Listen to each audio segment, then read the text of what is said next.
de terre en plein exercice, retranché dans les collines de Dan à Djidja.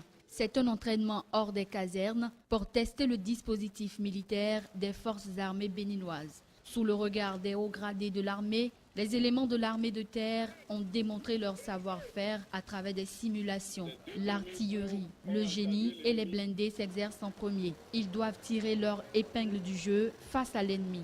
Ensuite, les chars passent à l'action, suivis de l'infanterie.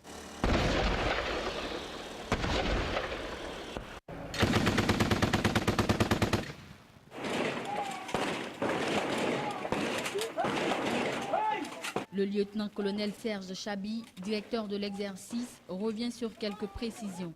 D'une équipe d'une dizaine d'officiers supérieurs qui a travaillé sur les différentes étapes de planification d'un exercice du genre.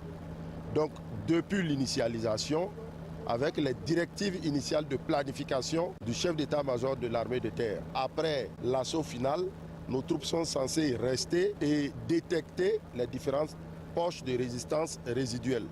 Ces manœuvres militaires se sont déroulées comme souhaité et témoignent de la vitalité des soldats, dira le chef d'état-major de l'armée de terre. Nous avons encore des lacunes dans la gestion du matériel, mais globalement, nous avons constaté que les troupes étaient plutôt aguerries.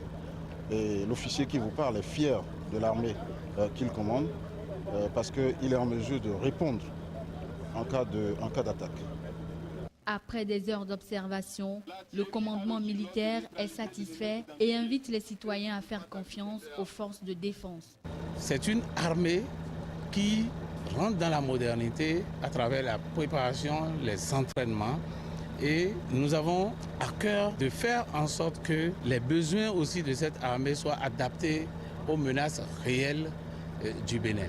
Donc moi je suis satisfait. Mes impressions à la fin elles sont très bonnes parce que j'ai vu le génie dans une action de déminage, le groupement blindé dans des missions d'attaque, de destruction d'objectifs, l'artillerie dans ce qu'elle sait faire de mieux et j'ai aussi vu l'infanterie donner l'assaut final.